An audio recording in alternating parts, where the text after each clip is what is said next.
E estamos ao vivo. Maravilha.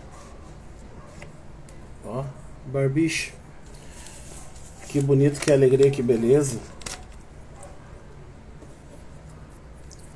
Boa noite a vocês que estão entrando no WrestleManiacos. Fábio Santos.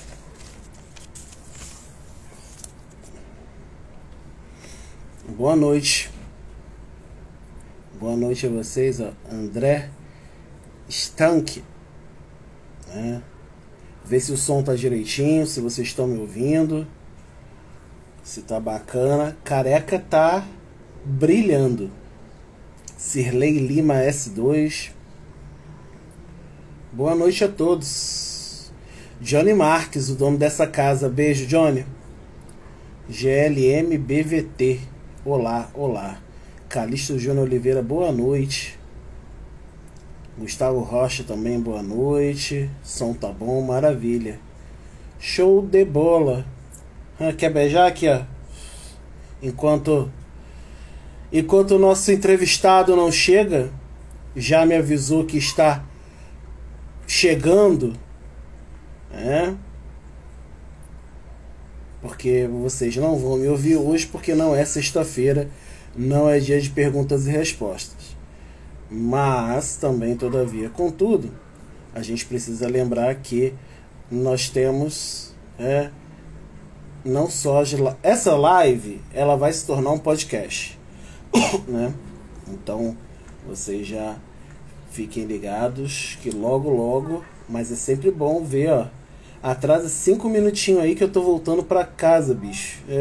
Agora a live, Maru, dura 4 horas. Então, tá tranquilo. Nós temos o Mesa Quadrada. Saiu já essa semana sobre humor e memes na Luta Livre, que foi eu com Jackson, Menino Mil Grau, e Pablo Macedo, Humor Wrestling, lá das profundezas. A Tabata Larissa, um beijo. Sirley Lima S2, superstar mais top do mundo, Rafa Luque. Ele já falou comigo que tá vindo. E ele tem muito a explicar, né, gente? Olha, vamos tentar esclarecer tudo. Vamos tentar. Mas vocês ficaram surpresos com ele falando que ele não vai ser mais visto no ringue? Quero saber de vocês antes que a gente antes da gente começar. Ó, o Jackson, meu Deus, eu ainda não acredito. Sirley, cara, tô ansiosa pra essa live. Tem mais gente, ó. Quem é o entrevistado de hoje? O entrevistado de hoje é um cara que você vai ver. E, rapaz, de ontem pra hoje causou um rebuliço tão grande, mas tão grande. Achei até curioso, assim. Gosto do Rafa, tranquilaço. Como assim tô? Sirley respondeu, chocadíssima. O Vino S.A. bem surpreso. Calixto já vai ter resposta. Respondam para o Calixto quem é o entrevistado de hoje. Para vocês, quem é o entrevistado de hoje? Twister, Portal da Luta Livre, obrigado, Rafa.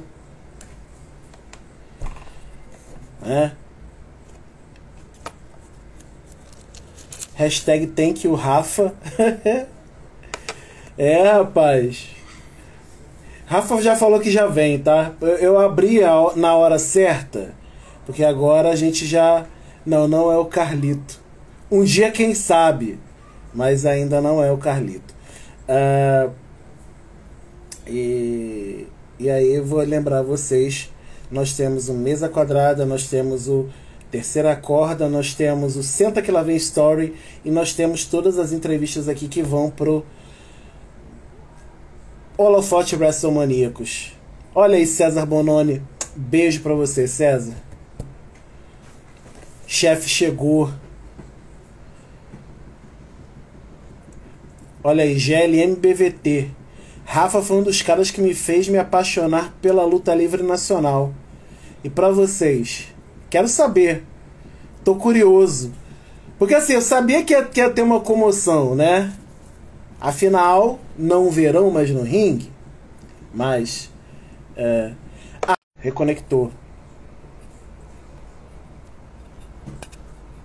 Deixa eu só... Olha aí. Ó, o Rafa Luque já entrou. Vou chamá-lo. Será que ele vai me responder?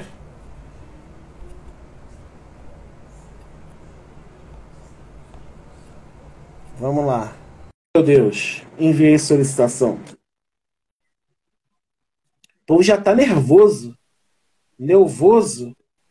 E... Olha aí.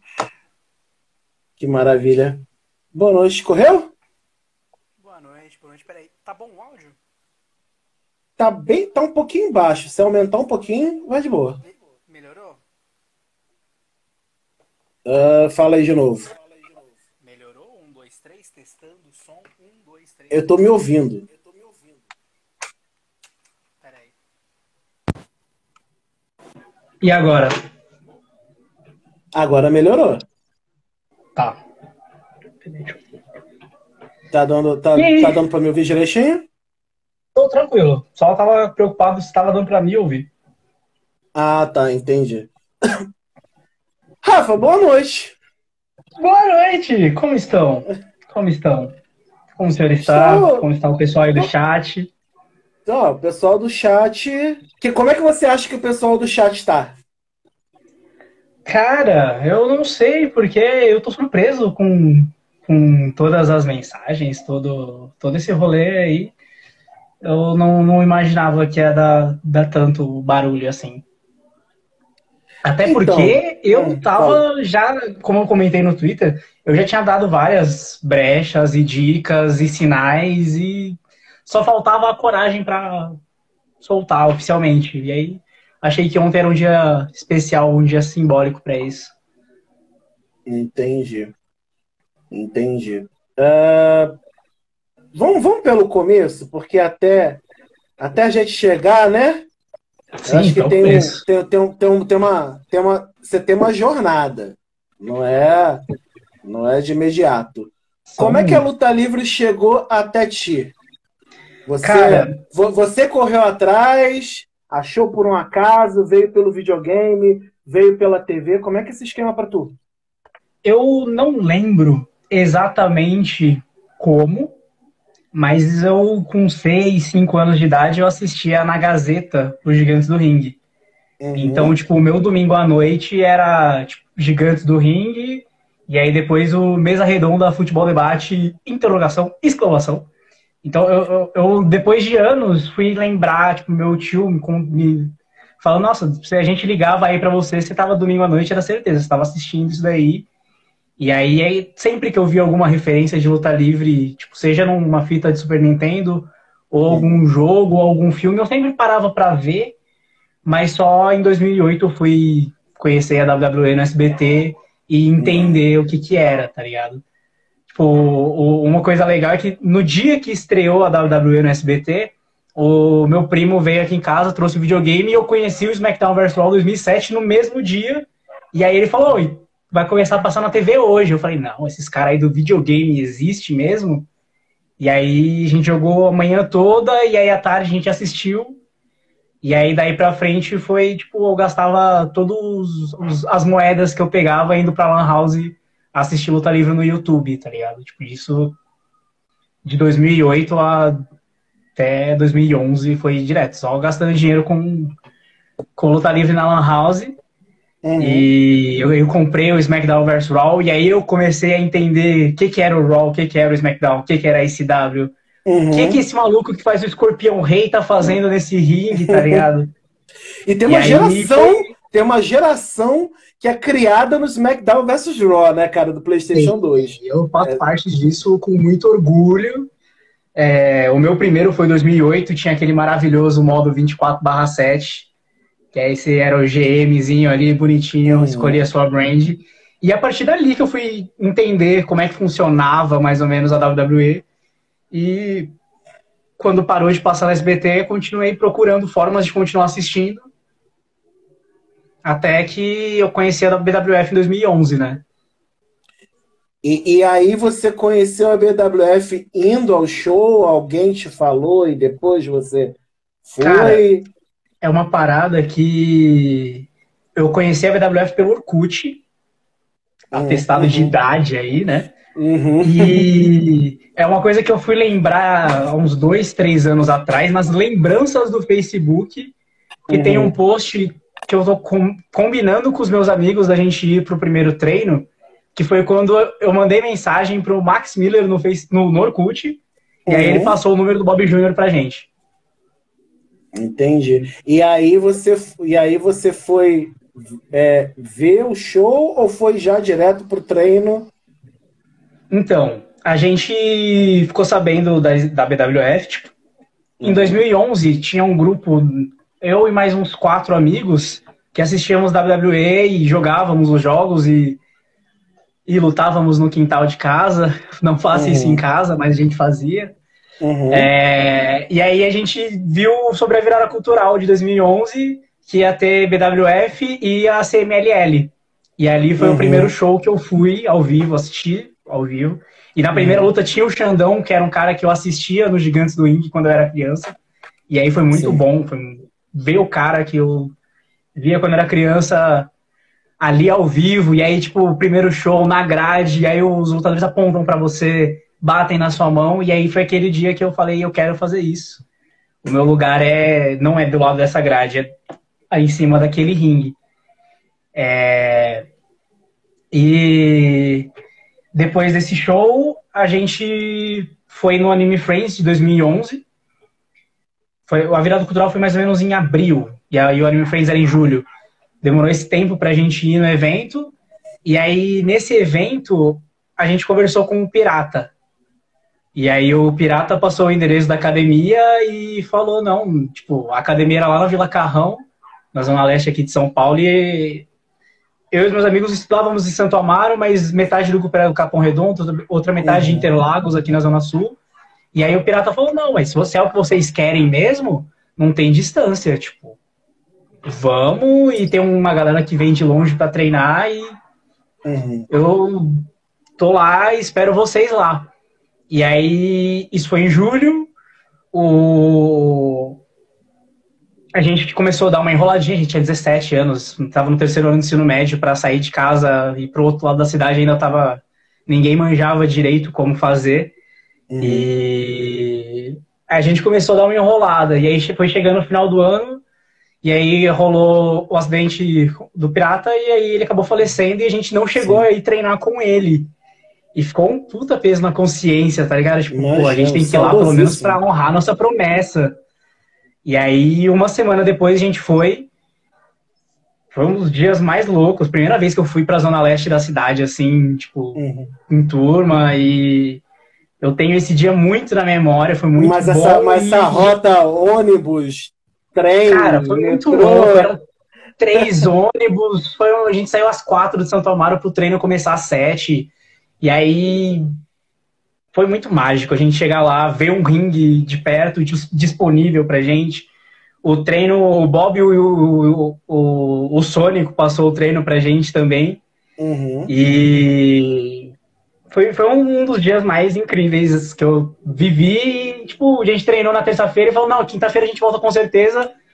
Último ano de escola, chegar em casa assim, enrolamos e não voltamos. A gente só pagou essa promessa. E aí, na primeira semana de 2012, eu juntei de novo a turma e falei, cara, vamos treinar sério? Vamos treinar sério. E aí a gente começou, então tanto que eu conto que eu comecei a treinar mesmo em 2012. Esse primeiro treino de 2011... Foi só para conhecer qual era o esquema. Foi degustação, né?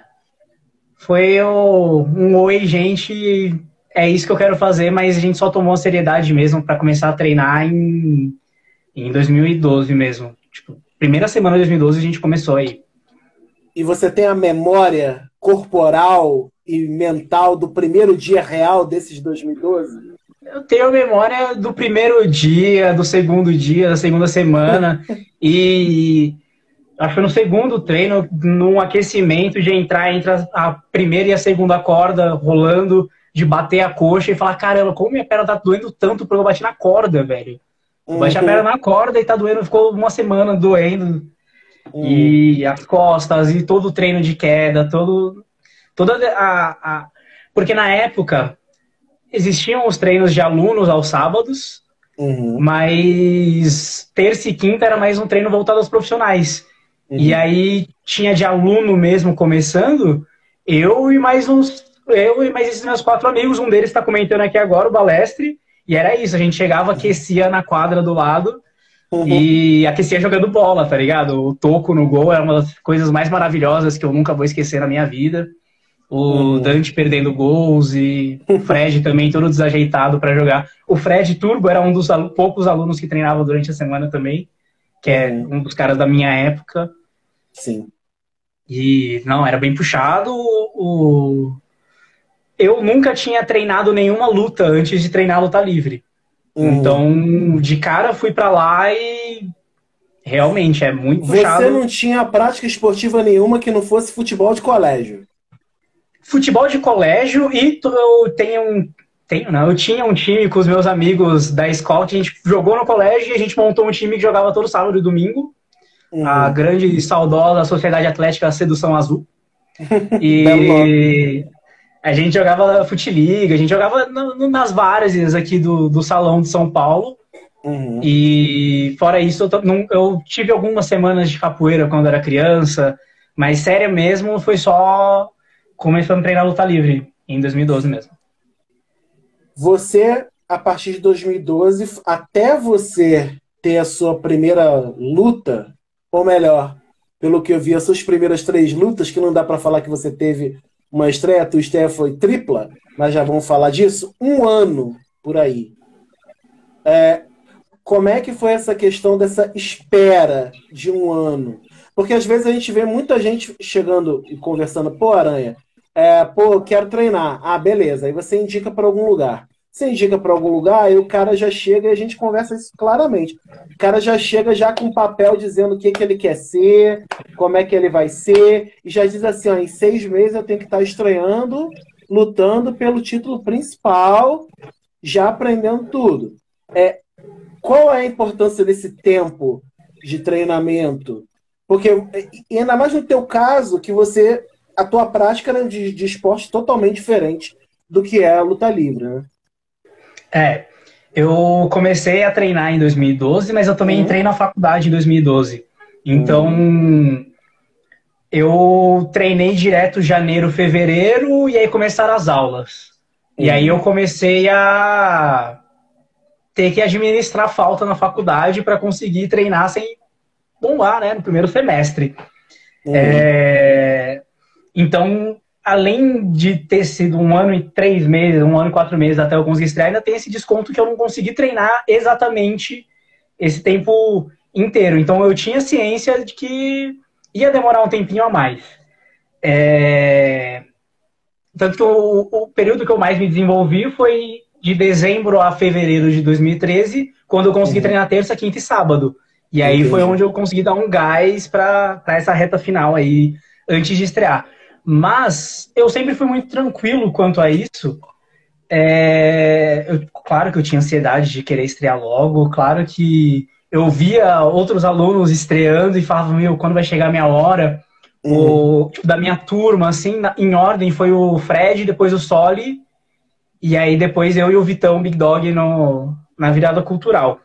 Mas eu não, diferente de toda essa galera que eu vi muita gente chegando nesse seu exemplo aí, de já chegar com o personagem no papel e falar, ó, tá aqui, me treina que daqui 1 mês eu já quero estar no ringue. Eu vi muito isso acontecer e eu vi muita gente indo embora quando percebeu que não era assim, que tinha muito mais o que fazer.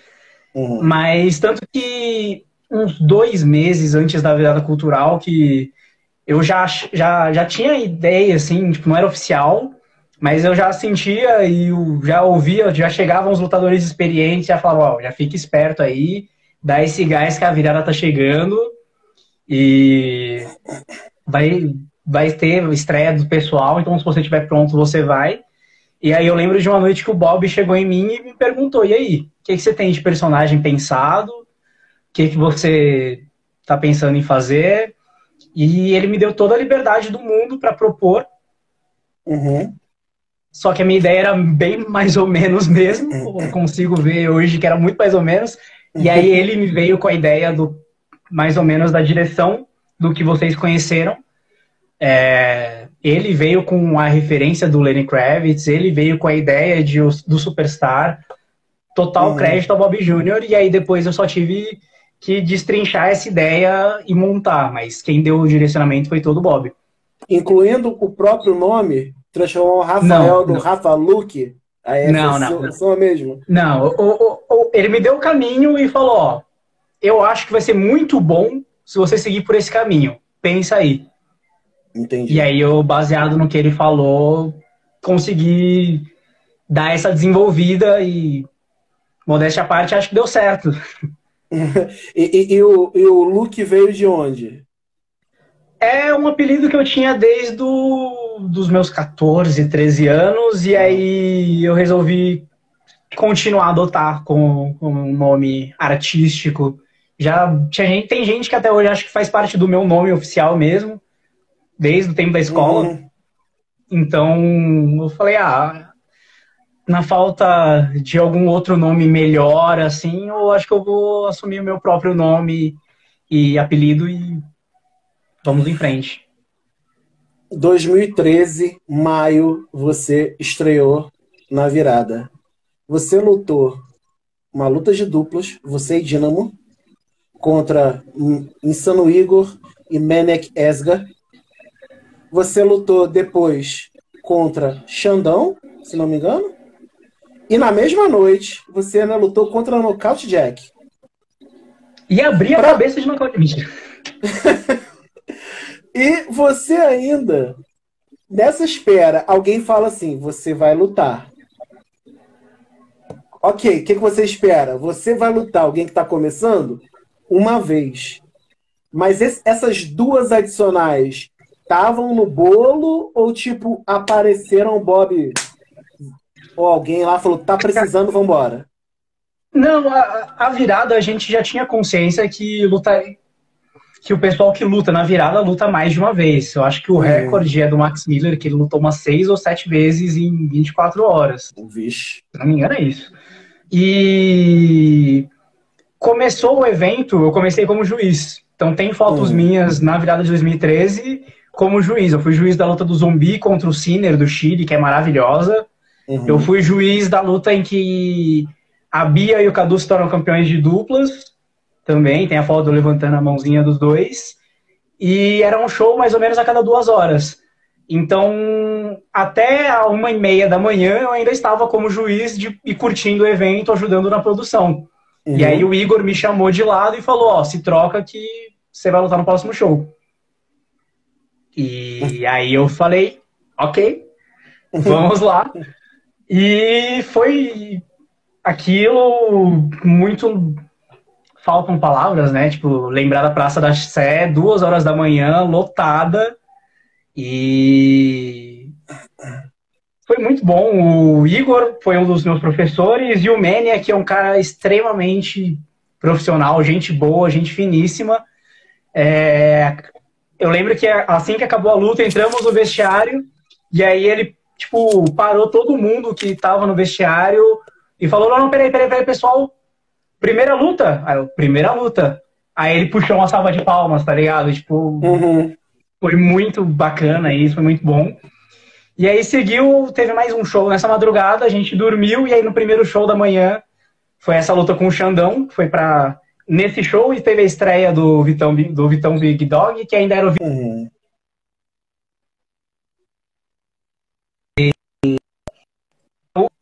o show, esse show das 10 da manhã acabava com o Xandão ganhava a luta e continuava me batendo, e aí entravam o Fred, o Vitão e o Soli, e aí nós 4 revertíamos, jogávamos o Xandão pra fora e ficavam os 4 alunos estreantes ali da temporada 2013 comemorando no ringue. Foi um outro momento bem marcante ali.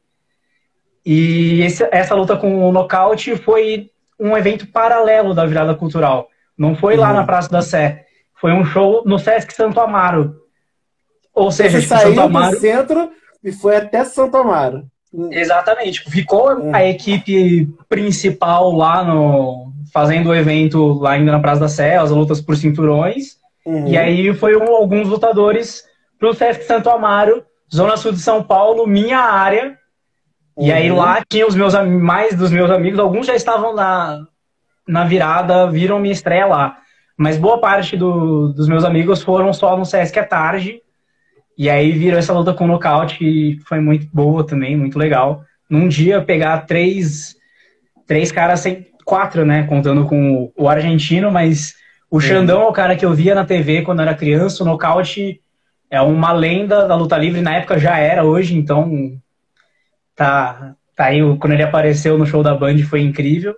Não preciso nem descrever muito. E foi um primeiro dia de prova de fogo, que eu brinco que o Bob Jr. realmente queria ver se eu queria mesmo estar ali, se eu tava pronto.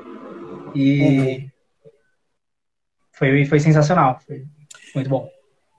E a partir disso, você trilhou aí até hoje. Nós temos 5 anos. 5 anos? Não, 2013? 2013, 7 anos. 7 anos. Sou de humanas, tem que parar para pensar muito em matemática. Então, nesses 7 anos, tirando esse primeiro dia, porque o primeiro dia é sempre algo muito, muito forte. Você foi 2 vezes campeão da BWF Internet, Guerra das Tribos, Copa Anime Friends.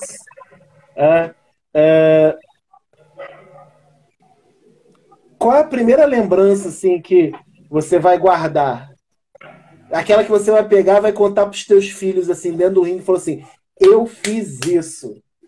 Você acredite ou não, veja o vídeo ou não, se tiver vídeo ou não, eu vou contar isso aqui e problema de vocês porque eu fiz isso aqui.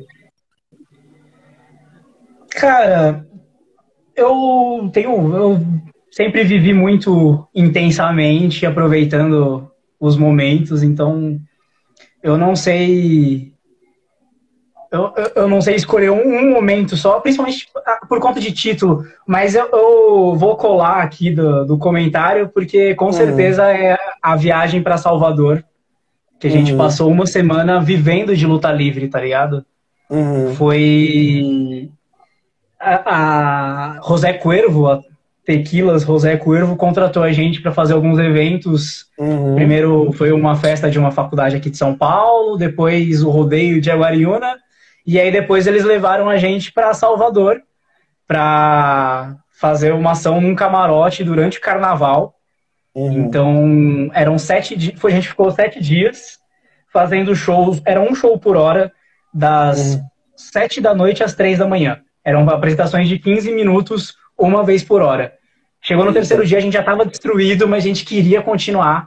E a nossa rotina era: a gente ia arrumava nossas coisas e saía do hotel às 5, aí chegava no lugar, se trocava, colocava as máscaras, e aí fazia a apresentação por hora, chegava de volta no hotel umas 4 da manhã, dormia até meio-dia, almoçava, e aí a gente tinha 2 horas que a gente ficava na praia, de boa, descansando, curtindo um pouco Salvador. E aí já tinha que voltar pro hotel, arrumar as coisas e voltar pro evento. E foi muito bom. Tipo, a gente no ringue aqui e no palco do lado tava tendo o show do Pablo do Arrocha cantando Homem Não Chora, tá ligado?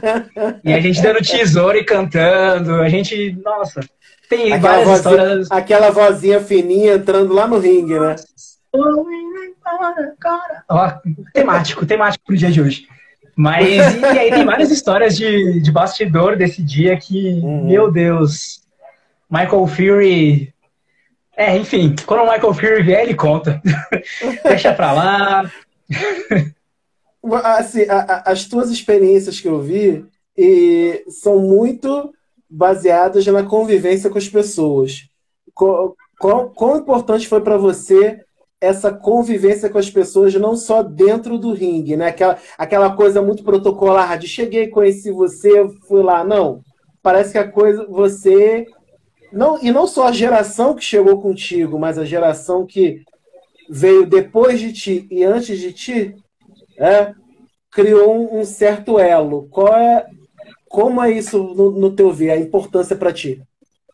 Cara, em 2013, quando eu comecei a participar dos shows, eu acredito que foi a melhor época desde que eu entrei, em que tinham eventos praticamente todo final de semana. E eventos no interior. Então, eu e o Vitor, a gente chegava na academia de manhã para treinar e a gente não sabia se a gente ia pro show. Mas a gente já tava com a roupinha na mala, caso o Bob chamasse, a gente ia. E era uma época em que alguns lutadores mais experientes tinham saído da BWF. Então a gente sabia que precisava de gente. Então eu, o Vitor Inácio, Big Dog, vou chamar de Big Dog, é Vitão, foda-se. Eu e ele e o Fred, a gente sabia que a gente estava num momento que precisavam da gente, a gente tinha que mostrar trabalho. E essas viagens criaram um vínculo muito bom, porque são pessoas buscando o mesmo sonho, correndo juntas, crescendo juntas e fazendo o que gosta. Então, tinha tudo e tem tudo até hoje. O clima continua sendo muito bom. É a turma do nosso futebol de final de semana, só que ao invés de chutar a bola, a gente tava ali dando tesoura e balão e slam, tá ligado? Era muito gostoso. Como você disse, as melhores coisas são as viagens. Então, uma coisa que eu já sinto muita saudade, que nos últimos anos não tive tantas viagens, mas as vezes que a gente foi pro Rio de Janeiro foram muito boas. Essa de Salvador, então o clima de bastidor é a melhor coisa da luta livre. Cara, eu conversei com algumas pessoas, porque como a tua história, por mais que sejam 7 anos, tem muita coisa, você mesmo falou que viveu intensamente, várias pessoas falaram milhares de coisas. Se fosse um arquivo confidencial, eu estaria jogando vídeos nesse momento. Mas como não é, cara, as primeiras coisas que as pessoas citaram, assim, Rue Match, Instagram Match. Como é que foi essa liberdade criativa? Sempre teve? Porque aceitar uma luta em que o vencedor é aquele que tem que postar a foto do adversário no Stories, talvez não seja qualquer mente criativa que vá aceitar, mas ao mesmo tempo não é qualquer mente que vai fazer, e nem duas pessoas quaisquer vão fazer dar certo, tanto quanto a Rue Match. Mas como é que foi essa liberdade criativa? Você sempre teve? Não teve? Isso foi desenvolvendo? Cara, como comentei da criação do personagem, a gente sempre... eu travei ou você travou? Não, pode ir lá, pode ir lá. Sempre teve uma liberdade criativa, assim. E são duas coisas, tipo, até diferentes. A Rue Match foi uma brisa total minha e do Toco, que eu não lembro nem o porquê que a gente começou a pensar em fazer isso. Acho que a gente começou a compartilhar alguns vídeos da Chekara conversando pelo Facebook, pelo MSN na época, e falou, e aí, o que será que a gente consegue fazer? O que será que vão falar? E aí a gente chegou com essa ideia no Bob, e aí na sexta-feira não gravava o Anime Friends, e aí ele falou, então, vocês querem fazer? Faz aí, vamos ver o que dá. E foi total criação minha, do Toco, inspirado em muita coisa que a gente viu. E foi tão bom que o Marcão não conseguia narrar de dar risada. A gente olhava o Bob segurando a risada de canto. E no dia seguinte, acabou a luta e o Bob falou, tá bom, amanhã vocês fazem aí na gravação. E aí depois, uma semana depois, a gente fez de novo no Rio de Janeiro. Essa não tá gravada, mas... E aí também... E aí depois a gente fez uma segunda edição no World Pop Festival também. E ficou ensaiando de tentar fazer de novo alguma vez, mas acabou que só rolou em A gente fez mais 2 vezes em Quebrada, em tipo, Uhum. uma num show que era pra ser um show com o Marquito, em Carapicuíba, e uma Eita. outra num aniversário infantil. A gente fez essas 2 vezes que a gente chegou lá e falou, e aí, Toco, eu e você, o que a gente faz? Vamos fazer a Ruê de novo só pra matar a saudade? E aí foi isso. E a Instagram Match foi uma ideia que quem me ajudou a criar e quem tem mais méritos na criação, assim, foi o Nigel Goodman. Uhum. Que ele foi o árbitro da luta, né? Sim, e é uma outra história legal que eu sou muito grato à Luta Livre, porque eu era fã do Nigel, tipo, desde 2009. Tipo, eu acompanhava o trabalho dele em stand-up, eu acompanhava o trabalho dele no rádio e em vídeos no YouTube que ele fazia. E aí no Twitter eu descobri que ele gostava de Luta Livre. E aí a gente começou a trocar ideia sobre Luta Livre. E aí, de repente, ele me chamou pra ir gravar pro canal dele. Uhum. E aí, a partir desse convite, eu chamei ele pra ir pros treinos, pra ir... Pra ser o árbitro convidado dessa luta. Ele deu a ideia da Instagram Match, eu e o Igor curtimos, ajudamos ali a montar tudo. E hoje eu falo que o Nigel é meu amigo, tá ligado? Tipo, um cara que eu era muito fã e hoje é meu brother. Tipo, mandou mensagem ontem quando viu o post. Exatamente. E outra coisa também, isso é um negócio que me chamou muita atenção. Pulp Fiction. Você e Tenacious D. Anderson. Um lutador brasileiro com outro lutador brasileiro é uma coisa, por mais que tenha diferenças. Agora, um brasileiro com um estrangeiro que já tinha uma caminhada comprida e larga, como diria o outro, não é qualquer dia. Como é que foi esse entrosamento de vocês? Porque eu, de fora, vi que o tempo que durou deu certo. Até o Anderson se lesionar, teve todo um esquema, tal, mas no período que durou, deu muito certo. A ideia do time surgiu assim que a gente voltou de Salvador. Uhum. Eu já também, tipo, desde uma das primeiras lutas que eu vi em 2011 foi Tim Anderson contra Sônico. E já, tipo, falei, caramba, tem um americano aqui no Brasil, o cara luta demais. E já era bem fã dele. Assim que eu comecei a treinar, ele tinha voltado para os Estados Unidos. Depois de um tempo, ele voltou para o Brasil. Rolou a viagem para Salvador, que foi onde a gente se aproximou, começou a trocar ideia. E aí ele viu o meu trabalho mais de perto, assim, lá em Salvador. E assim que a gente voltou, ele mandou mensagem para mim no Facebook e falou, Rafa, tem uma ideia perfeita. Eu vou até fazer a reconstituição. Rafa, eu tenho a ideia perfeita para o nosso time. E aí mandou a fotinha do Pulp Fiction. Na época eu não tinha assistido o filme, e hoje é o filme que eu mais assisti na minha vida. E a ideia era a gente gravar vários videozinhos recriando as cenas do filme. Tinha muita ideia que a gente não conseguiu tirar do papel pelo pouco tempo que a gente teve.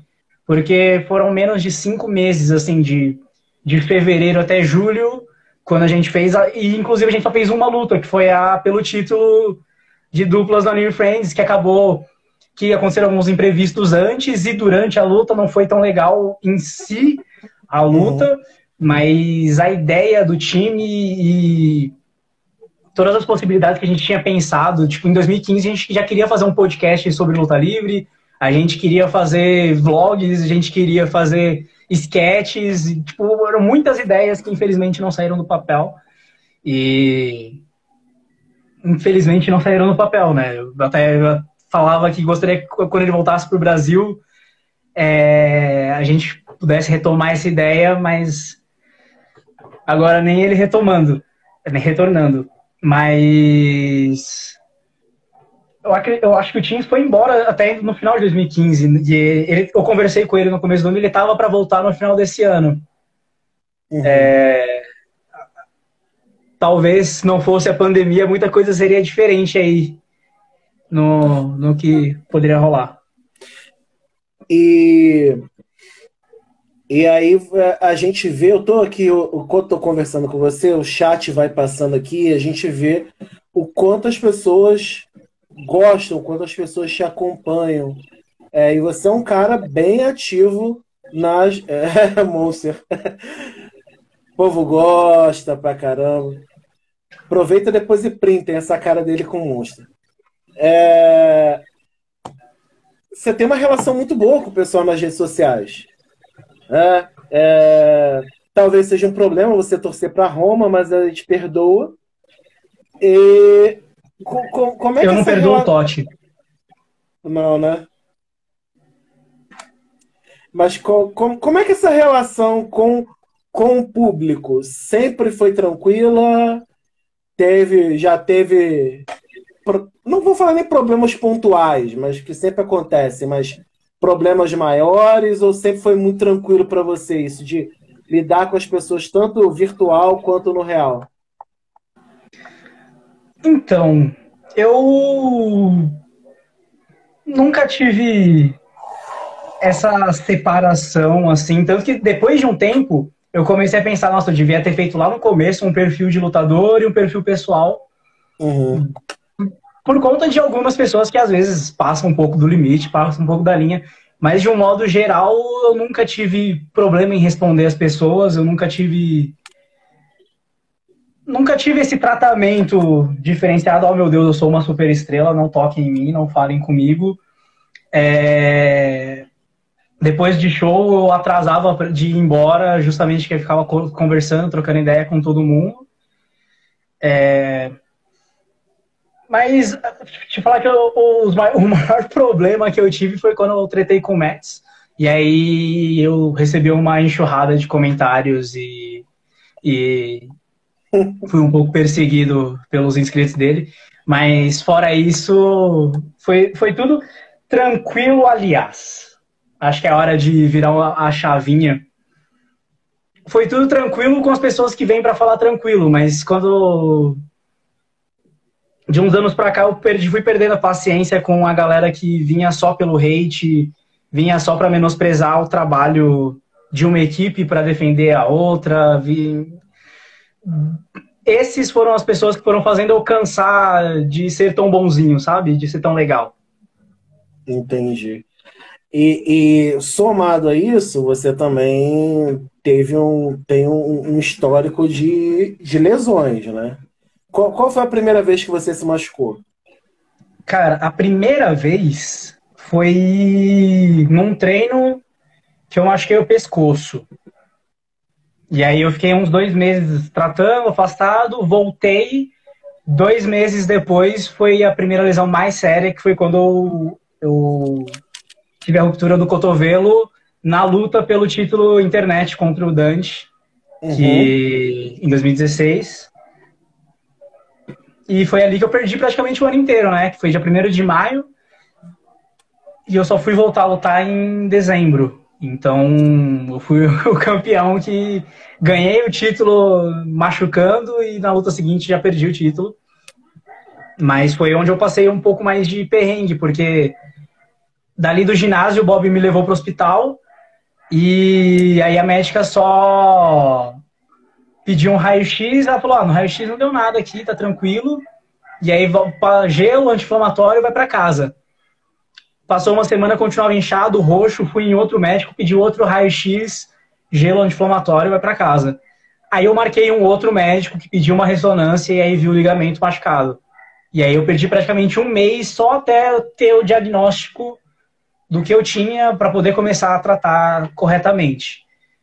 E foi foda, porque eu tava nesses 3 primeiros anos de carreira lutando praticamente todo final de semana e foi onde eu tive uma primeira grande baque, assim, de falta de luta livre, de não conseguir fazer o que eu mais queria. E foi uma lesão muito idiota, tipo... Mas enfim, aconteceu e... Hoje essa lesão está curada. E atualmente você tá com alguma lesão? Tá tranquilo? Atualmente, no final de 2017, eu descobri que eu tinha um problema no joelho crônico, que meio que não tem cura, então eu só posso tratar para diminuir as dores e não agravar. O problema do pescoço que eu tive no começo de 2016 voltou um pouco mais forte. E eu tô fazendo os exames e tudo mais para ver como tá exatamente. E também é impossível você ficar tantos anos na luta livre sem ter dores, sem ter nenhuma sequela. Um beijo, sequela, se você tiver aí. E aí, nada tão sério, sério assim. Essa do pescoço que eu preciso ver exatamente ainda em qual nível tá. Mas tem várias dores pelo corpo que eu tô fazendo vários exames, fazendo um super check-up agora desde o começo do mês. Estou no meio, não consigo te falar ainda qual é o grau, porque nem eu sei. Entendi. Mas eu tô tentando descobrir para dar uma verada no corpo para seguir vida nova. Entendi. Outra lembrança que veio agora, pô, não podia deixar passar, foi, né, ontem completou um ano que foi a BWF na Band, né, o SFT, você com o Ian lutando contra o Albert e o Rodox. Foi um certo topo assim da carreira, chegar e falar assim, é TV aberta, não é algo que eu, que gosto de luta livre, ou alguém específico, vai lá e busca. Não, é algo que eu posso ver, a minha mãe pode ver, a tua tia pode ver, dizer assim, eu vou estar lá na Band. Como é que foi isso, assim, aparecer na TV? Muda, não muda? Você já amadureceu o suficiente e entendeu que era só uma fase boa? Então, na real, foi muito importante porque era um programa só nosso, era um programa de luta livre ao vivo na TV para o Brasil inteiro. Uhum. Mas eu acho que eu fiquei muito mais ansioso na primeira vez que aconteceu isso comigo, que foi no programa do Ratinho, lá em 2015. E depois no The Noite também não foi ao vivo, mas também tinha a responsabilidade de estar ali para o Brasil inteiro no SBT. São situações diferentes, mas meio que eu já estava calejado, sei lá. Tipo, claro que tinha ansiedade pelo evento, pelo tamanho do evento, por tudo o que significava e que poderia trazer pra gente. Mas meio que eu já não estava tanto no clima. Já não é algo recente esse sentimento, então um pouco antes, eu não lembro quando era o aniversário exatamente do Ian, mas no ano passado, no aniversário do Ian, eu já tinha conversado com ele nos parabéns e falado pra ele que eu tava tranquilo em parar porque tinha um cara igual ele pra seguir. Então, uns 2 meses antes do evento da Band, eu achava que nem ia estar, sabe, no card. Eu já estava bem dividido em outras atividades, então foi um pouco em cima da hora que eu voltei a treinar mais pesado para conseguir recuperar e estar no nível legal para poder participar do evento. Então, eu estava lá, mas ansioso, empolgado, feliz, mas já estava meio dividido. Entende? Entendi. E aí eu vou puxar para isso, porque desde ontem, essa internet, ou como o pessoal adora a expressão em inglês, né, a IWC BR, ficou assim polvorosa porque você foi lá e postou a lembrança do evento do SFT, dizendo que completava um ano, e aí você botou lá, né, que muitos estavam te perguntando quando é que Rafa Luque quando é que te veriam, né, no ringue de novo, e você disse que não verão mais. E você disse que já era algo de antes. A primeira pergunta é fake ou não é? Só para porque teve muita gente que me perguntou, não, tá de sacanagem. Eu tenho esse dever quase cívico de perguntar. E segundo, não é mentira. Ou seja, não verão mais. Você acabou de falar que essa coisa desse desânimo, dessa ideia. Creio eu que não é, você não acordou e falou, agora eu vou parar. Quando é que começou isso? Tem alguma causa específica que dê para falar? Claro, ninguém é obrigado, mas como é que foi isso na tua cabeça? Em primeiro lugar, não é kayfabe, como eu vi a galera falando, não é work, não é storyline. Uhum. Eu não sei explicar exatamente quando começou. Talvez tenha começado no meio de 2012, enquanto eu ainda não tinha estreado e já tinha quase desistido. E aí os meus amigos que tinham começado comigo a treinar falaram, não, você é o último de nós que está aqui, então você tem que ir até o final para nos representar. Uhum. E aí depois teve a estreia, teve o ano de 2013 maravilhoso, 2014 maravilhoso, 2015 muito legal, e aí 2016 teve a primeira lesão. Uhum. E quando a gente se machuca não é só não posso lutar, eu também... Todas as outras atividades da minha vida também tiveram que dar uma freada, foram impactadas. Uhum. E 2017 foi o ano que a gente passou o ano inteiro na expectativa pelo show da WSW. Uhum. Foi um ano que eu me preparei muito, muito, muito, muito. Foi o ano que eu me dediquei muito. Talvez não o suficiente para tudo que eu esperava, para tudo que eu queria. E o que você esperava? Oi? E o que você esperava, assim? Não sei definir também exatamente o que eu esperava. Alguma coisa maior, alguma chance em algo maior, não sei. E acabou que não... Que o evento foi muito grande, mas também foi muito a responsabilidade de ter de fazer aquele evento sem o Rey Mysterio, com toda a pressão da galera falando o Rey Mysterio não vai, eu não vou ver, e tipo, cara, eu tô aqui também, a gente tá aqui também para fazer esse evento para vocês. A gente quebrou a cara o ano inteiro para estar na nossa melhor forma para fazer esse evento para todo mundo, e chegar lá e por mais que tenha ido um público muito bom, ainda assim o ginásio não estava o tanto que a gente esperava que tivesse. E aí você começa a pensar em tantos eventos que foram muito bons e também não tinha tanta gente quanto poderia ter, e aí a gente começa a ver o retorno na internet dos eventos, das visualizações, e também não tem tanta gente que poderia ver. E aí a gente vê notícias sobre luta livre nacional que também não tem tantas visualizações quanto a gente acredita que poderia ter. E aí a gente começa a ver todas as lesões que a gente tem, tudo que a gente vai abrindo mão de fazer na vida, oportunidades de trabalho, festas de família, e sem saber exatamente quando que vai virar, se eu vou conseguir realmente viver disso um dia. Se as pessoas vão...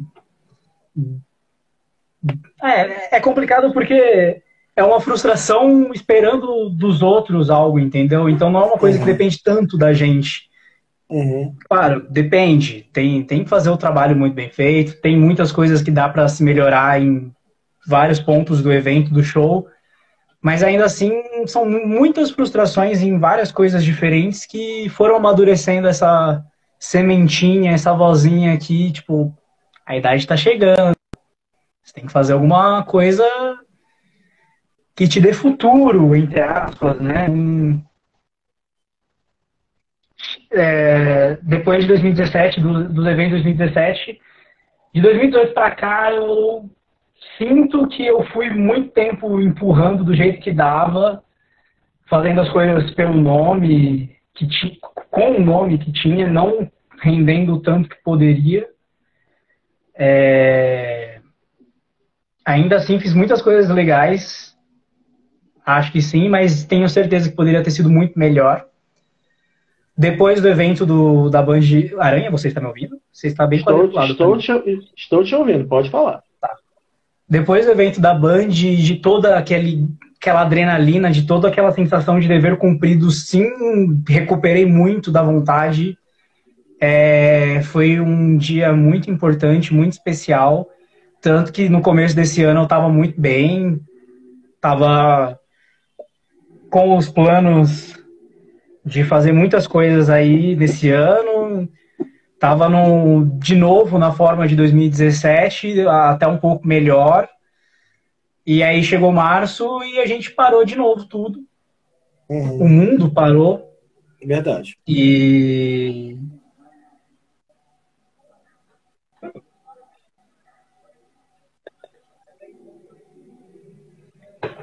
aí foi passando o tempo, até agosto ninguém voltou, mas aí em agosto o pessoal voltou e eu comecei a ver os treinos, as fotos e queria estar lá, mas ao mesmo tempo eu comecei a perceber que por mais que fizesse falta, tava vivendo, tipo, tava sobrevivendo ali, sentindo falta, mas conseguia ver. E até julho, mais ou menos, eu tava treinando ainda em casa, mantendo o ritmo. Mas aí de julho pra cá, parei. De julho pra cá, depois o pessoal voltou em agosto, teve o show drive-in. E aí eu pensei que seria muito mais fácil se eu não voltasse do que se eu voltasse pra depois parar, entendeu? Uhum. Seria muito mais tranquilo de lidar, já que eu já tinha sido forçado a parar. Então, seria a situação ideal para fechar esse ciclo, esse capítulo. Entendi. E aí não tem, por hora, você está oficialmente retirado, aposentado da BWF. É isso. Da luta livre, não só da BWF. Não só da BWF, da luta livre em geral. Não tem chance de... É um pouco soberbo, mas é só porque me perguntaram já também. Mas não tem por que eu sair da BWF e ir para outra equipe brasileira no momento, porque se eu tô cansado da luta livre estando na maior equipe do Brasil, não tem por que eu me quebrar ainda mais a cabeça nas outras, entende? Porque questão de estrutura, de número de eventos, até em organização, eu acredito que eu estava no topo, num lugar onde poderia ser onde era o melhor a se fazer aqui. Então, se isso já não estava dando certo para mim, não tem por que fazer em um lugar mais arriscado. E então você não pensa nem hoje, não estou mais lutando, mas ajudar a BWF de alguma forma, ou ajudar a luta livre de alguma forma, nada disso. Por enquanto parei, vou estar aqui só acompanhando de longe, de alguma forma no máximo, e ponto, é isso. Ou nem isso hoje. Essa falta de vontade leva a esse ponto. É que essa oficialização ontem e todas as mensagens de hoje, ainda estou digerindo isso, né? Então, eu também não posso virar as costas pro Bob depois de tudo que a gente passou e tudo que ele já fez por mim, eu já fiz para ajudar a BWF até, porque por muito tempo, além do que vocês veem, tipo, a parte de vídeos e de bastidor assim, de 2014 para cá, praticamente, eu sempre trabalhei nessa parte. Então, tipo, eu tinha que quebrar a cabeça tanto no show, no ringue, quanto com quem tá gravando, em depois pegar todos os cartões de memória, subir o material pro JBS, agora chegou a pandemia, o que a gente vai fazer para colocar no ar? Chamei o Bob e falei, vamos fazer uns programas especiais assim, assim, assim. E aí rolou boa parte da pandemia aí, os especiais foram muito legais. Uhum. Então, sempre que precisar, o pessoal tem meu número, pode mandar mensagem. Por agora, talvez por ser recente, eu não sei exatamente como me sinto em palpitar em outras coisas. Mas ainda não sei dizer se eu quero sair de vez para dar uma respiradinha e voltar depois. Porque, na real, eu sempre me vi ali no ringue, né? Então, meio que assumindo essa postura de ex-lutador e depois voltando para outra função, para outra coisa, pelo menos por agora, me soa particularmente como um pequeno fracasso, entende? Então, por mais que eu goste de fazer todas as outras funções, por agora talvez eu precise dar uma espairecida mesmo. E para a gente já ir fechando, você teria alguma coisa a dizer para o Rafael que entrou na BWF há 8 anos atrás? Hoje?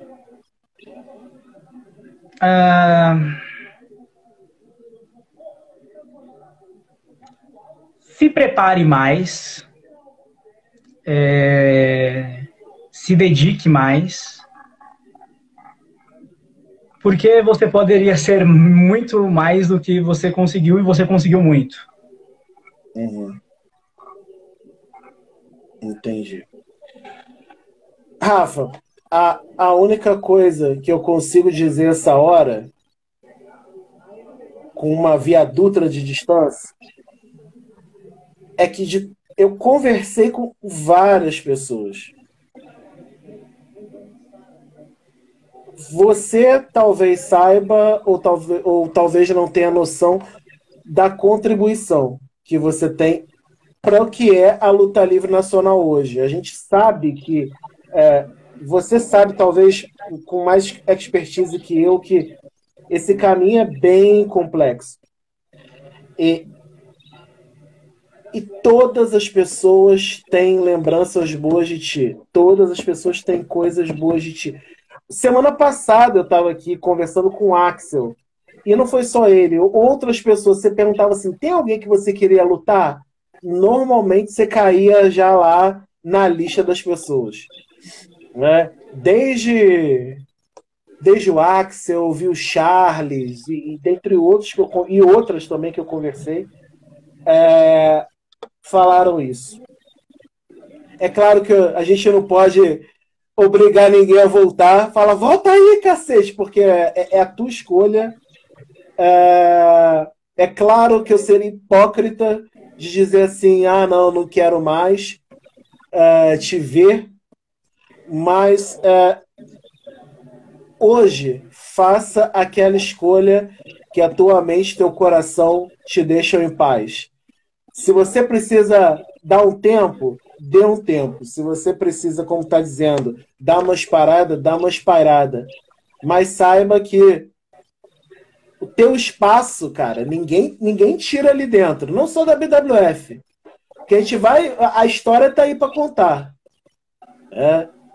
De você em uma geração, você, Vitor, Ace, Toco, Fred Turbo, que você falou, Dínamo, dentre outros que estão aí, formaram uma geração que hoje fazem a própria BWF, e repito isso, não dever para empresas de fora, independentes, nada. A gente vê isso com tranquilidade. A gente já conversou aqui 1000 vezes e as mesas discutem. É público, é financeiro, é aporte, é gestão. Mas acima disso, cara, teu nome tá lá. A gente vai lembrar, outros lembrarão, nossos filhos, os netos e outras pessoas que talvez continuam luta livre lembrarão disso. Então eu deixo, em nome de todo mundo que tá mandando mensagem aí, cara, eu não consigo nem acompanhar, um agradecimento pelo que foi feito. Tira esse tempo para descansar, tira esse tempo para refletir. Como você disse que é só mandar uma mensagem, só ligar. Você sabe onde a gente está. Aproveite a vida desfrute do teu pedaço de história agora. E deixa uma mensagem pro pessoal para a gente terminar, agradecendo ao tempo e ao espaço que você deu. Eu sei que estava na correria, se saiu de uma aula, não sei o quê. E dizer onde que te acham aí nas redes sociais. Muito obrigado por tudo que você falou. Muito obrigado ao WrestleManiacos por todos esses anos de amizade, parceria. O Isaac é um grande amigo meu, o Jackson e o Johnny e o Enzo e toda a equipe que, se eu for ficar falando, todo mundo vai chegar meia-noite. São muitas pessoas que ajudaram a construir o que eu fiz. Eu não fiz nada sozinho, né? Muito do que aconteceu foi por conta do que vocês colocaram para o público. O Pablo e o Jackson fizeram campanha uma época aí, em 2015, lá, a campanha do Push. E aí todo mundo começou a falar disso, até que chegou naquela luta pelo título internet. E eu continuo no Twitter e no Instagram, @RafaLuque, com PH. No momento, eu não tenho nenhum projeto em vista ainda. Tipo, não é que eu tô largando para fazer outra coisa. Eu não sei o que eu vou fazer. Tipo, só tô parando mesmo e vendo no que vai dar. Mas na próxima semana, dia 17, vai ter uma peça que eu participo no YouTube. Vai ser uma estreia. Ainda não sei o horário direitinho, mas eu vou postar nos stories tudo quando sair a data oficial. E é isso, acompanhar. Conforme eu for descobrindo o que eu vou fazer da vida, vocês vão acompanhando aí no Instagram. Só posso agradecer por todos esses anos de carinho, de apoio. Por mais que eu quisesse hoje sair com a imagem de durão e malvado, que foi a minha última imagem saindo do show depois de uma cadeirada no Ace, vocês não deixaram eu fazer isso, porque desde ontem estou sendo soterrado por uma montanha de mensagens de carinho, de porquê, de não vá, de muito obrigado. E fizeram... Se eu tinha uma kayfabe planejada para hoje, era de me manter malvado super B10 e falar um monte de todo mundo, mas não consegui, porque não tem isso, não tem, é real a pessoa, Rafael, aqui falando com vocês, que passei anos realizando um sonho, que eu realizei um sonho de criança aos 19 anos e vivi até os 26 dentro desse meu sonho, e só tenho a agradecer a todo mundo que me ajudou a estar fazendo tudo isso. É isso então, Rafa. Obrigado mesmo por estar aqui hoje. Eu não sou Vince McMahon, mas desejo sorte nos futuros empreendimentos. Só posso mandar um beijo pro César? Por favor. Tenho que mandar um beijo pro César, que pediu para falar dele, que é uma das melhores pessoas que eu conheci na luta livre, sendo que eu conheci ótimas pessoas na luta livre. Em 2014, quando ele veio de volta para a BWF, eu fiquei espantado porque a gente não tinha ninguém daquele tamanho. E uma das primeiras lutas, quando ele voltou, foi comigo. E eu tenho certeza que a gente tem vergonha daquela luta, porque nós dois fizemos um bagulho bem mais ou menos, ainda mais pelo nível que ele está hoje. E fora no ringue, a gente sempre conversou muitas coisas, assuntos pessoais, problemas pessoais. E ele sempre tentou me aconselhar, me ajudar. E eu tenho a honra de falar que o cara que está lá fazendo história na luta livre internacional é meu amigo, é um cara que eu posso contar, que eu posso mandar qualquer mensagem pedindo alguma dica, conselho, e é um cara, como você sabe, às vezes que você conversou com ele, você sabe o quão iluminado o César é. E só tenho a agradecer a luta livre mais uma vez por colocar pessoas como o César na minha vida. Maravilha. Depois dessa, só a única coisa que dá pra falar também, mandar um beijo pro César. Deus abençoe ele. Sigam o WrestleManiacos aí, Twitter, Facebook, Twitch, Instagram, YouTube. Nosso site é wrestlemaniacos.com.